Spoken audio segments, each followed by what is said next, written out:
On a 40 minutes ensemble et l'idée de cet atelier, c'est que ce soit vraiment très interactif. Il n'est pas du tout construit comme un cas clinique pour les étudiants, mais c'est quand même basé sur un cas clinique et je voudrais qu'on puisse un peu discuter à chaque étape ensemble et qu'à chaque étape, on puisse s'interrompre, poser des questions. Tiens, moi, j'aurais pas fait comme ça. Qu'est-ce que vous faites d'habitude, etc., etc. Ok, c'est vraiment ça l'idée. Et donc, dans cet atelier, on va traverser le cas d'un patient grave et discuter les différentes situations pour le patient grave.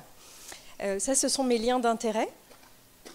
Et en fait, les questions, je trouve, qui se posent quand on a à prendre en charge un patient grave et que j'aimerais qu'on explore aujourd'hui ensemble, c'est d'abord, qu'est-ce qui définit un patient avec une vascularité en cas grave? Quand est-ce qu'on se dit qu'un patient est grave? Quelle dose de corticoïdes on va utiliser chez un patient grave? Et puis, quelle est la place de l'avacopan chez un patient grave? Comment est-ce qu'on le positionne? Quand est-ce qu'on veut le débuter? Quel traitement immunosuppresseur on va pouvoir utiliser chez un patient grave? Est-ce qu'on est sur du rituximab? Est-ce que dans certains cas, il va falloir rebasculer sur de l'endoxan?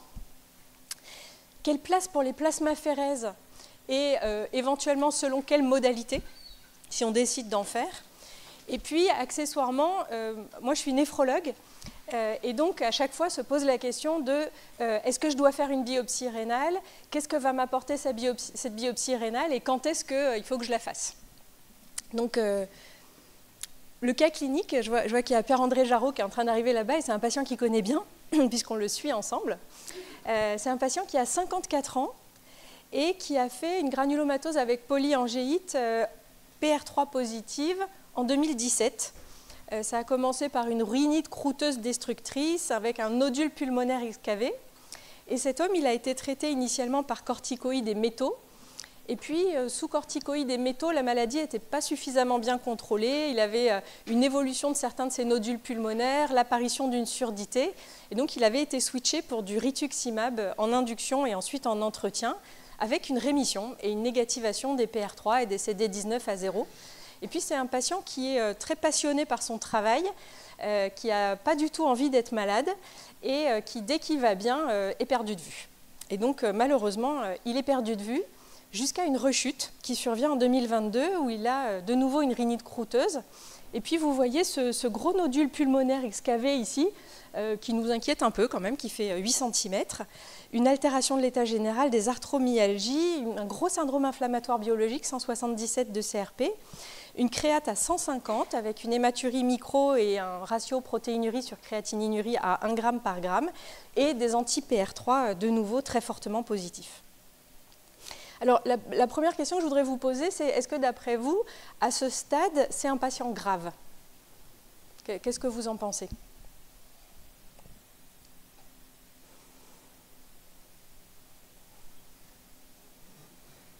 Par rapport aux patients que vous voyez d'habitude, est-ce qu'on est dans du standard? Est-ce qu'on est très inquiet? Est-ce que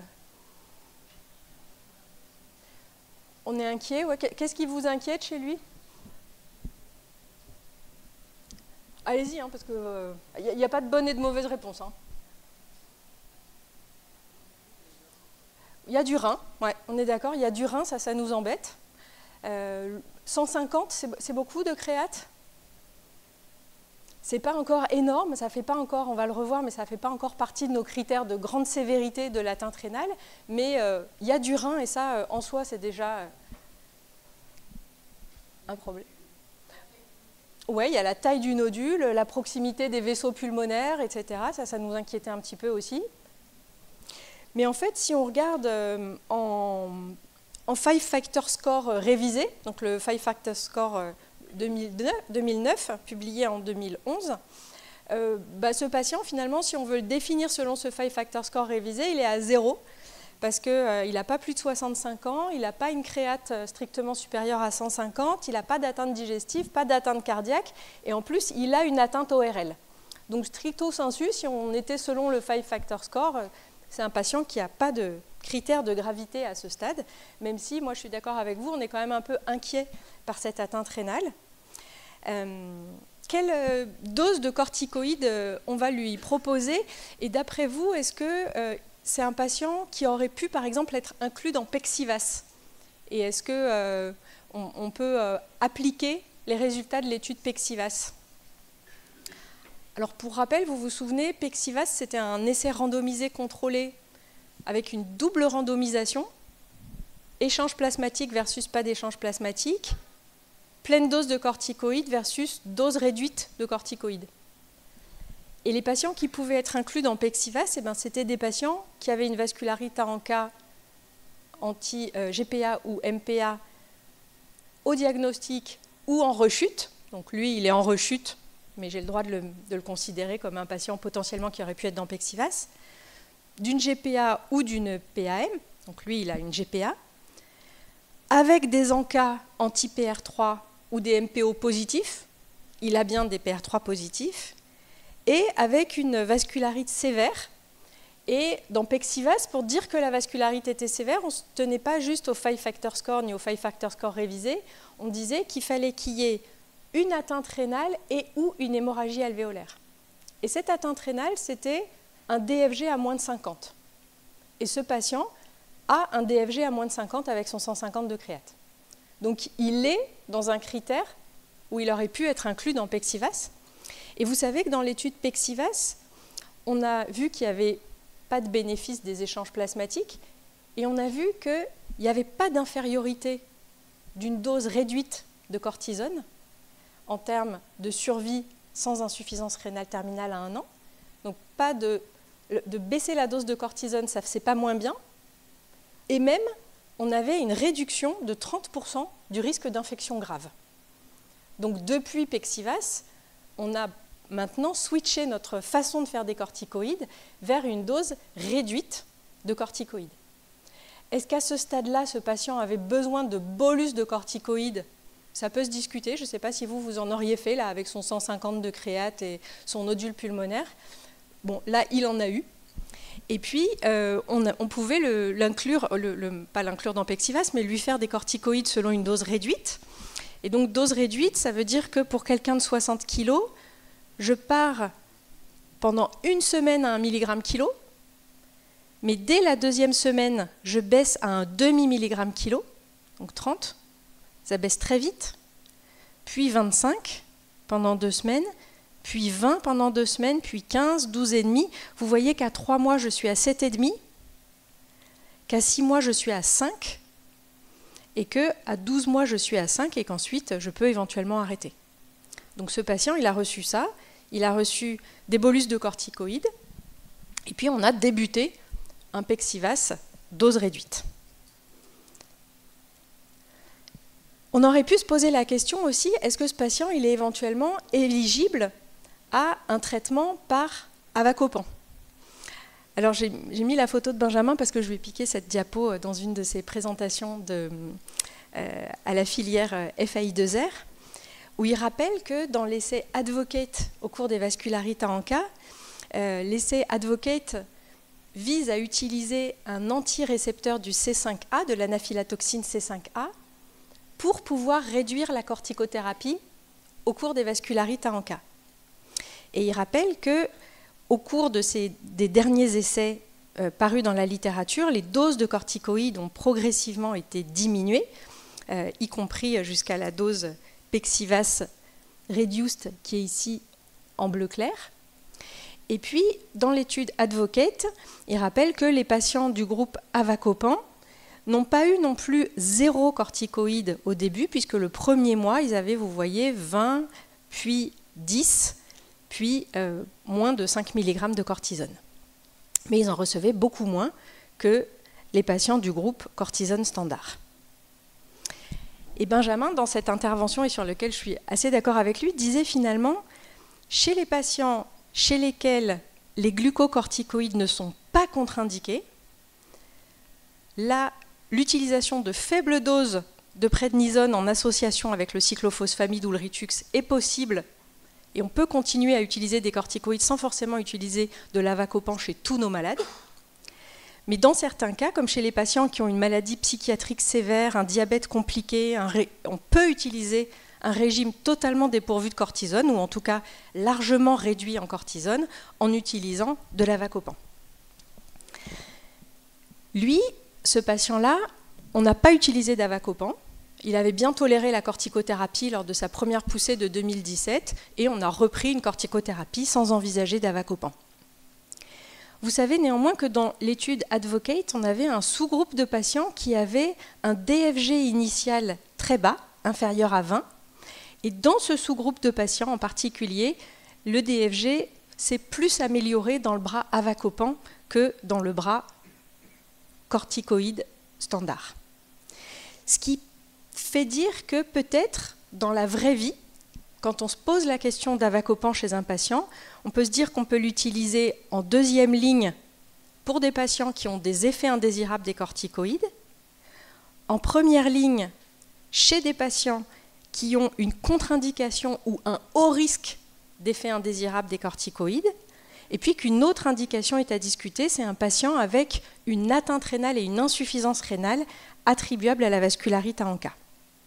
Mais on ne sait pas encore exactement à quel niveau de DFG on va pouvoir prescrire cet avacopan qui n'est pas indiqué chez les patients qui ont moins de 15 de DFG puisqu'ils n'étaient pas inclus dans l'essai Advocate. L'avacopan, il a eu une autorisation de mise sur le marché en France par la HAS avec une posologie recommandée de 30 mg matin et soir, donc par voie orale. Et on nous propose de l'administrer en association avec du rituximab ou du cyclophosphamide et en utilisant des glucocorticoïdes si on considère qu'ils sont cliniquement indiqués, c'est-à-dire qu'on n'est pas obligé d'utiliser des corticoïdes si on utilise de l'avacopan. Les Toulousains ont repris les utilisations d'avacopan en vie réelle en France. Donc après cette étude Advocate, on a eu 31 patients avec des vascularites en ANCA en France qui présentaient une contre-indication aux fortes doses de corticoïdes et qui ont été traités par avacopan dans le cadre de l'accès précoce. On avait un accès précoce pour nos patients qui avaient une contre-indication aux corticoïdes pour les traiter par avacopan. Contre-indication aux fortes doses de corticoïdes, il pouvait en avoir quand même un peu. Et vous voyez que chez ces 31 patients traités par avacopan, la prednisone a pu être réduite rapidement, et certains patients n'avaient pas du tout reçu de prednisone, y compris dès le départ. La plupart quand même en avaient eu au moins un peu. Mais avec une réduction rapide de la corticothérapie, une bonne réduction du BIVAS et une bonne réponse clinique chez 80% de ces malades, une réduction du nombre de patients ayant des ANCA positifs, une amélioration aussi dans ce travail du DFG, une baisse de l'UPCR et une réduction de la proportion de patients avec une hématurie microscopique. Donc dans cette petite étude rétrospective sur les données de l'accès précoce en France, on a confirmé chez nos patients une possibilité de réduire les corticoïdes avec une évolution favorable chez une majorité des patients, même s'il y avait quand même un patient réfractaire et 2 patients qui avaient rechuté sous avacopan. Alors ce patient, lui, il a reçu des corticoïdes IV et Péros, et puis on lui a pas fait d'avacopan, on considérait qu'il n'était pas contre-indiqué à de fortes doses de corticoïdes, et on lui a fait la dose réduite Pexivas, puisqu'on avait moins de risque infectieux avec cette dose réduite Pexivas et pas moins d'efficacité. Et puis on a commencé, premier Ritux, deuxième Ritux, et comme il était très occupé professionnellement, il n'avait pas le temps de venir maintenant en néphrologie pour faire sa biopsie rénale, et donc on dit c'est pas grave, l'important c'est de débuter le traitement, on va le revoir dans 1 semaine pour une biopsie programmée. Simplement, il revient 1 semaine plus tard, et il a à ce moment-là 440 de créatininémie. Donc après 2 semaines et 2 Ritux, il se retrouve à 440 de créatininémie, une vraie glomérulonéphrite rapidement progressive. Alors, est-ce que c'est un patient grave maintenant, d'après vous? Et là, la gravité, c'est surtout sur le rein, quoi. On a vraiment une vraie GNRP avec une insuffisance rénale sévère.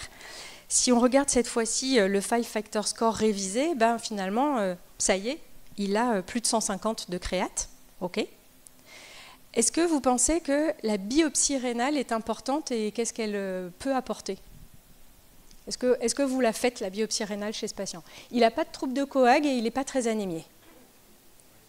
Oui, plutôt oui.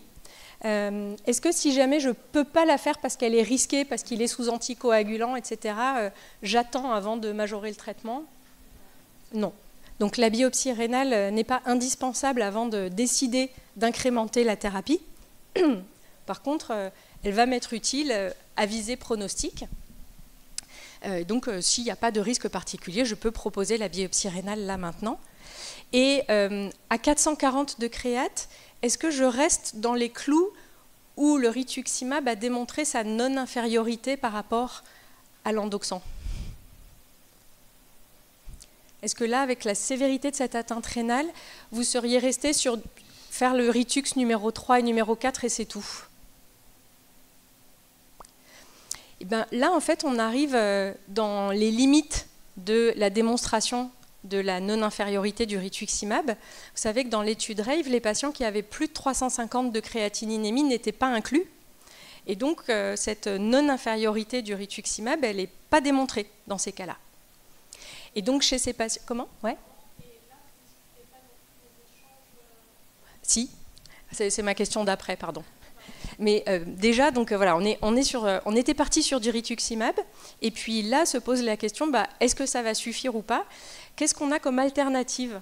Si on a un patient qui finalement a 440 de créate, vous savez que dans les nouvelles recommandations, qu'elles soient Eular ou Cadigo, au-delà de 350 de créate, il est plutôt recommandé de faire de l'endoxan, soit endoxan classique tout seul avec 6 cures, soit une combinaison des deux, comme dans Ritux-VAS. Et dans Ritux-VAS, il y a 4 cures de rituximab, couplées à 2 cures d'endoxan à 15 jours d'intervalle, pour avoir une efficacité plus rapide dans ces formes avec atteinte rénale sévère. Et donc, c'est ce qu'on a fait chez ce patient, mais avant ça, je voulais vous donner un petit peu des idées de critères de gravité de l'atteinte rénale chez ce patient. L'atteinte rénale chez un patient, ce n'est pas uniquement une gravité rénale. Vous savez que c'est aussi un facteur de risque majeur de mortalité. Et ça a été de nouveau démontré par l'équipe du registre de Ménanjou qui a publié ce travail dans NDT cette année pour prédire un nouveau score chez les patients qui ont une vascularité en cas avec une atteinte rénale. Comment est-ce qu'on peut estimer leur risque de décès? Eh bien, ces différents composants qui augmentent le risque de décès, c'est l'âge, c'est l'hypertension artérielle, c'est la créate, et par chaque augmentation de 50 micromoles par litre, on a un hazard ratio à 1,07, le fait d'avoir une atteinte cardiaque et le fait d'avoir une anémie, pour chaque point d'hémoglobine perdu. Ce score, il s'appelle le score Danger. Ces critères de gravité, ils sont aussi repris dans les recommandations avec... on peut regarder soit simplement la créatininémie. Est-ce que j'ai une créate inférieure à 200? Dans ce cas, mon risque de développer une insuffisance rénale terminale à 1 an, elle est inférieure à 2,5%. Est-ce que j'ai une créate entre 200 et 300? À ce moment-là, mon risque il passe entre 2,5 et 7,5% de développer une insuffisance rénale terminale à 1 an. Est-ce que je suis entre 300 et 500? Ou est-ce que je suis carrément supérieur à 500 de créate, et à ce moment-là, j'ai 25% de risque de développer une insuffisance rénale terminale dans l'année. Et puis la biopsie rénale, elle va aussi nous aider à affiner ce risque. Et vous connaissez ce score qui était le premier score utilisé pour prédire le risque d'insuffisance rénale terminale avec l'atteinte rénale. Vous savez, c'est le score de Berden. Et donc, dans ce score de Berden, on regarde, est-ce que j'ai plus de la moitié de mes glomérules qui sont scléreux? Si c'est le cas, j'ai une classe sclérotique. Si ce n'est pas le cas, est-ce que j'ai plus de 50% de mes glomérules qui sont normaux? Et ça, c'est la meilleure forme, c'est la forme focale. Si ce n'est pas le cas, est-ce que j'ai plus de 50% de mes glomérules qui ont des croissants? Et c'est une forme accroissant. Ou bien est-ce que c'est un mix de tout ça? Et vous savez que dans cette publication de Berden et puis dans d'autres ultérieurement, on avait une survie rénale qui était bien meilleure dans la forme focale que dans la forme accroissant mixte ou scléreuse. On a eu d'autres scores ensuite qui se sont développés ces dernières années. Un qu'on appelle le score de Brix ou le ANCA Renal Risk Score. Et donc ça, ce score de Brix, ça regarde le pourcentage de glomérules normaux sur la biopsie. Est-ce que j'ai plus de 25%, entre 10 et 25 ou moins de 10? mon pourcentage de fibrose interstitielle et d'atrophie tubulaire, donc de fibrose interstitielle rénale, plus ou moins de 25%, et puis mon DFG estimé, plus ou moins de 15 ml/min par 1,73 m², avec, selon le score, un risque faible, modéré ou élevé d'évoluer vers l'insuffisance rénale chronique terminale. Score qui a été validé dans des cohortes indépendantes et qui a été encore un petit peu amélioré l'année dernière avec ce nouveau score qui s'appelle le Improved Kidney Risk Score in ANCA-Associated Vasculitis, ou ACRIS, qui ressemble énormément au premier, sauf que la pondération n'est pas exactement la même et que cette fois-ci, on ne regarde pas le DFG, mais on regarde la créatininémie. Là encore, pourcentage de glomérules normaux, plus de 25%, entre 10 et 25% ou moins de 10%. Pourcentage de fibrose interstitielle, plus ou moins de 25%. Et créate, avec 3 seuils, moins de 250, entre 250 et 450, ou plus de 450. Et en fonction de ces scores, vous voyez, ici c'était l'ancien score, le BRICS, et on améliore encore la prédiction avec l'apparition d'un groupe à très haut risque de développer une insuffisance rénale terminale. Alors voilà la biopsie rénale de ce malade. Donc ce malade, il y a 20 glomérules sur sa biopsie. Il n'y en a aucun qui est scléreux, donc ce n'est pas une classe scléreuse. Il y en a un qui est un peu ischémique. Et les autres, ils ont tous des croissants circonférentiels ou hémicirconférentiels et des foyers de nécrose du flocculus plus ou moins étendus. Donc finalement, et puis c'est bien une vascularite pauci-immune. Donc extracapillaire nécrosante pauci-immune, activité évaluée à 100%. Voilà à quoi ressemble sa biopsie rénale avec tous les glomérules qui sont le siège de croissants plus ou moins étendus et des zones de nécrose fibrinoïde, ici, ici ou là. Vous voyez que c'est une lame qui est assez peu fibreuse, un peu de souffrance tubulaire associée avec des lumières dilatées ici.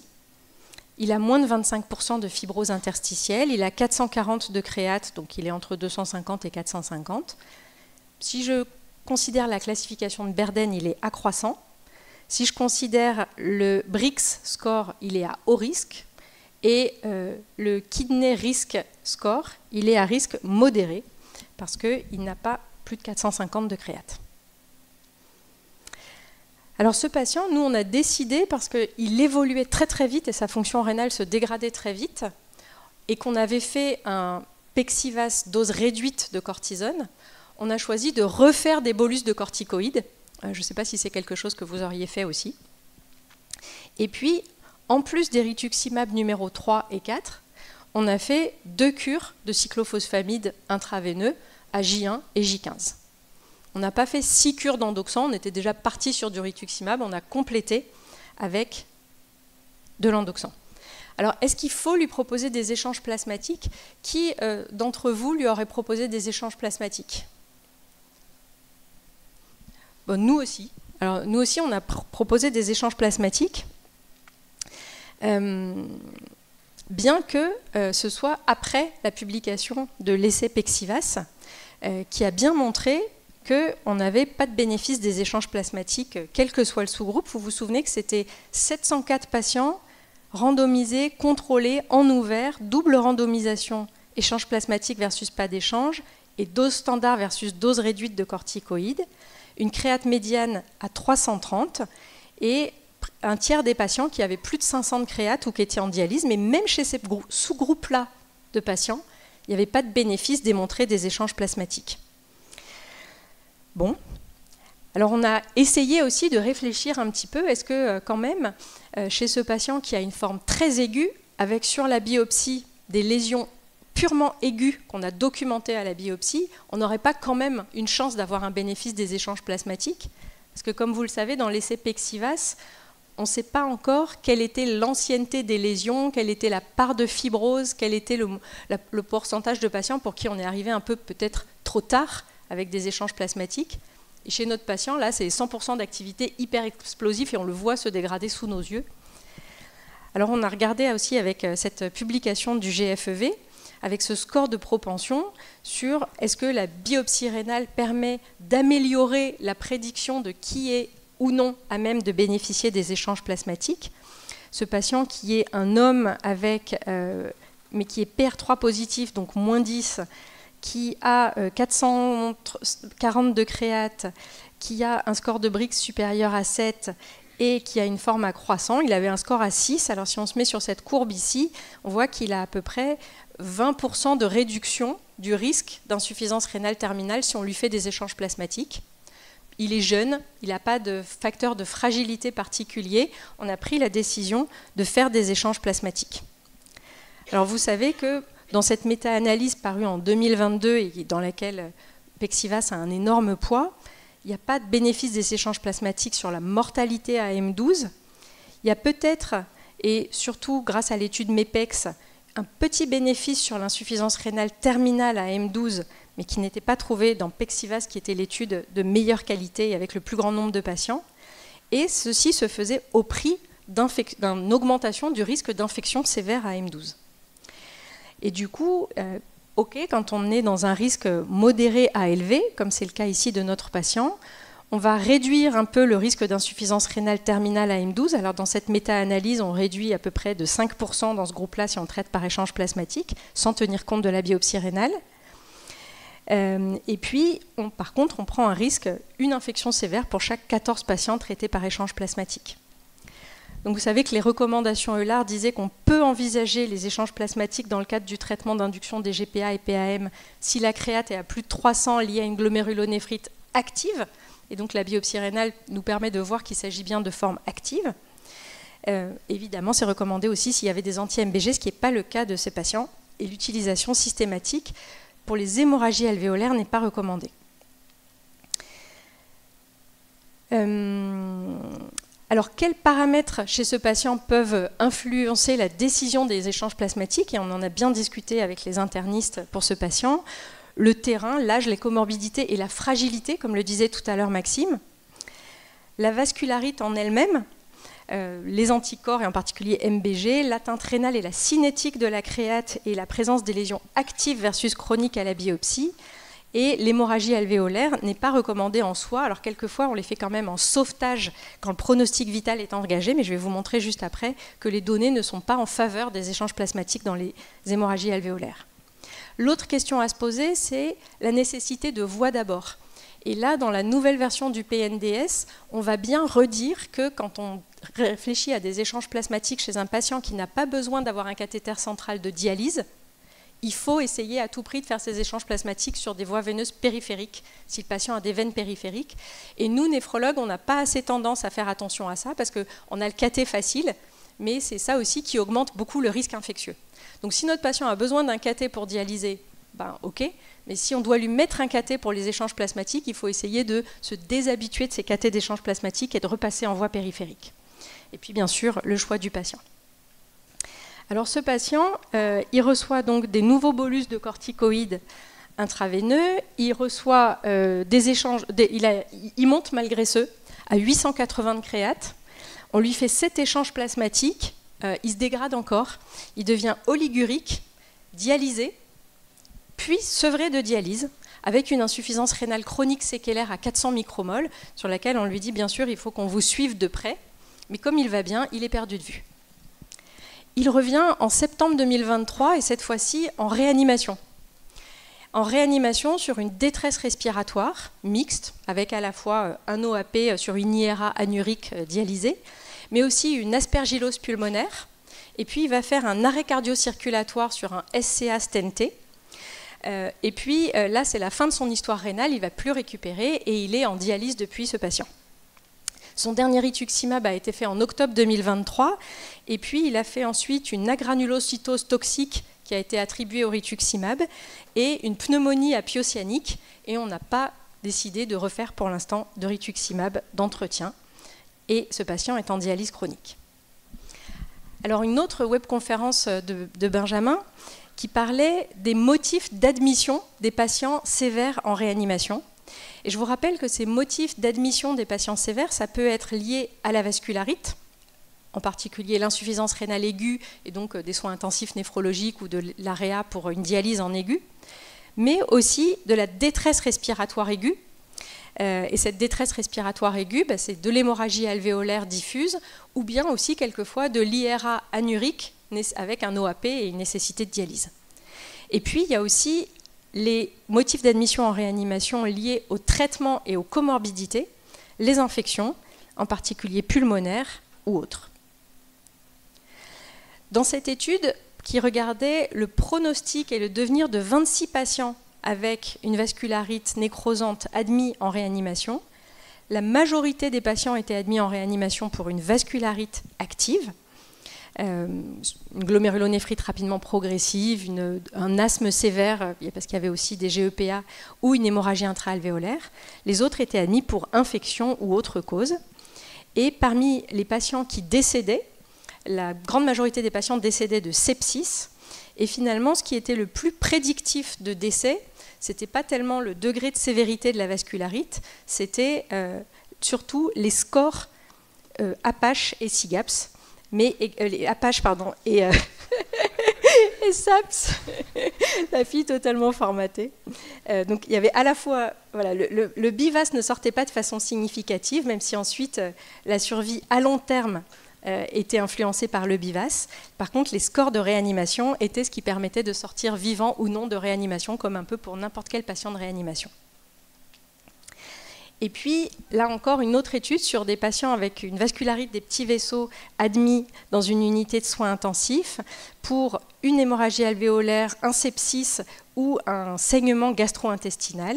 La mortalité à 28 jours était de 11%, avec un décès par sepsis qui était majoritaire. Et là encore, ce qui était prédictif de mortalité précoce, ça n'était pas le BIVAS, mais les scores de sévérité de réanimation. Et quand on regarde les patients qui vont être admis en réanimation comparés à des patients qui ne sont pas admis en réanimation, on voit que la survie initiale, et c'est la courbe du haut, le pointeur ne marche pas, j'ai l'impression. La courbe du haut, on voit qu'un patient avec une vascularite ANCA qui est admis en réanimation a une moins bonne survie qu'un patient avec une vascularite ANCA qui n'est pas admis en réanimation. Logique. Par contre, une fois qu'il est sorti de réanimation, si on remet les compteurs à zéro, la survie est identique à un patient vascularite ANCA qui n'a pas été admis en réanimation. Donc on peut se rattraper après. Il n'y a pas de différence sur la mortalité à long terme chez un patient qui, à un moment, a eu besoin de réanimation, mais s'en est sorti. Et puis, quand on a une hémorragie intra-alvéolaire diffuse à cause d'une vascularite ANCA, les facteurs prédictifs d'insuffisance respiratoire aiguë, ça va être la sévérité de l'inflammation, évidemment l'hypoxie à la présentation et la présence abondante de neutrophiles dans le lavage broncho-alvéolaire. Alors, est-ce qu'il faut faire des échanges plasmatiques en cas d'hémorragie alvéolaire sévère ? Ce patient n'a pas présenté d'hémorragie alvéolaire sévère, mais c'est quand même une cause fréquente de gravité de ces patients-là. On vient d'avoir la publication cette année dans American Journal of Respiratory and Critical Care Medicine, AJRCCM, des résultats de l'étude PECSIVAS dans ce sous-groupe des patients avec une hémorragie intra-alvéolaire. Donc vous vous souvenez, dans PECSIVAS, on avait 704 participants, dont 191 qui avaient une diffuse alvéolaire hemorrhage, sévère ou non sévère chez 130 patients, sévère chez 61 patients, dont 29 qui vont nécessiter une ventilation mécanique. La répartition de ces patients est assez bien équilibrée entre les 4 groupes de randomisation. Échange plasmatique corticoïde standard, échange plasmatique corticoïde réduit, pas d'échange plasmatique corticoïde standard ou pas d'échange plasmatique corticoïde réduit. Alors vous voyez que pour les patients quand même avec une hémorragie alvéolaire sévère, ça fait quand même que 15 malades dans chaque groupe, donc ce n'est pas des énormes chiffres. Et pour les patients intubés ventilés, ça fait 7-8 malades dans chaque groupe, ce n'est pas des énormes chiffres. Ce qui est sûr, c'est qu'on confirme ce qui était déjà connu. Quand on a une hémorragie intra-alvéolaire sévère qui était définie par moins de 85% de SAT à l'arrivée en air ambiant ou un patient nécessitant une intubation-ventilation, eh bien c'est un facteur de risque de mortalité majeur.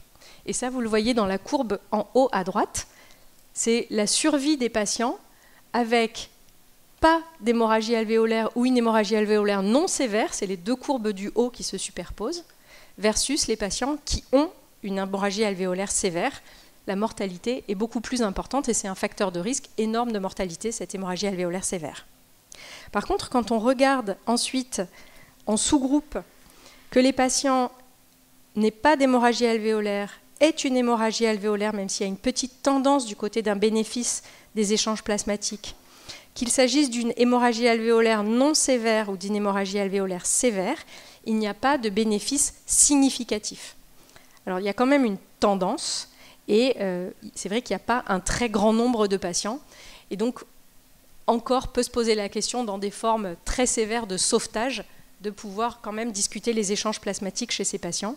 Mais dans cet essai randomisé contrôlé, pas de bénéfice des échanges plasmatiques, y compris en cas d'hémorragie alvéolaire sévère. Deuxième question, en termes de corticothérapie, que l'hémorragie alvéolaire soit sévère ou non sévère, il n'y a pas de différence sur la mortalité à 1 an selon la dose de corticoïdes, dans Pexivas, donc cette fois-ci, et la dose réduite de corticoïdes. Il y a une petite tendance, vous voyez là c'est la durée, le nombre de jours sans ventilation mécanique, qui a une tendance à être un peu plus basse, mais non significatif, chez les patients qui avaient une dose réduite de corticoïdes. Et donc les auteurs disent qu'il y a peut-être un petit bénéfice en termes de risque infectieux. Mais finalement, la conclusion de ce papier sur les patients de Pexivas avec une hémorragie alvéolaire, donc 191 malades bien répartis entre les 4 groupes de randomisation, il n'y avait pas d'effet d'échange plasmatique ou pas, et pas d'effet de corticoïdes pleine dose ou dose réduite. Le GFEV a proposé aussi une étude qui n'est pas encore publiée, mais que Anne-Claire Sana et Benjamin Terrier ont bien voulu partager avec moi. C'est une étude rétrospective du GFEV qui a pris 184 patients avec une hémorragie intra-alvéolaire diffuse, et ils ont fait ce qu'on appelle un essai émulé, c'est-à-dire en essayant de pairer les patients et en regardant finalement les patients n'ayant pas eu d'échange plasmatique, il y en avait beaucoup moins, 40 patients, versus les patients ayant eu des échanges plasmatiques, 144 patients, eh bien, quelle était la probabilité de survie à 1 mois ? Pardon, c'est pas 1 an, c'est 1 mois. Et les patients étaient un petit peu différents au départ, c'est-à-dire que les patients ayant eu des échanges plasmatiques avaient plus souvent des hémoptysies, avaient une hémoglobine un peu plus basse. Il n'y avait pas de différence en termes de saturation en oxygène. Ils avaient moins souvent un nodule excavé. Ils avaient, ceux qui ont eu des échanges plasmatiques, une fonction rénale plus altérée, plus souvent une créate à plus de 300, un DFG plus bas, un BIVAS qui n'était pas différent et un score de sévérité de réanimation qui n'était pas différent. Eh bien, ces patients, qu'ils aient eu ou non des échanges plasmatiques, on n'avait pas de différence sur la mortalité à 1 mois.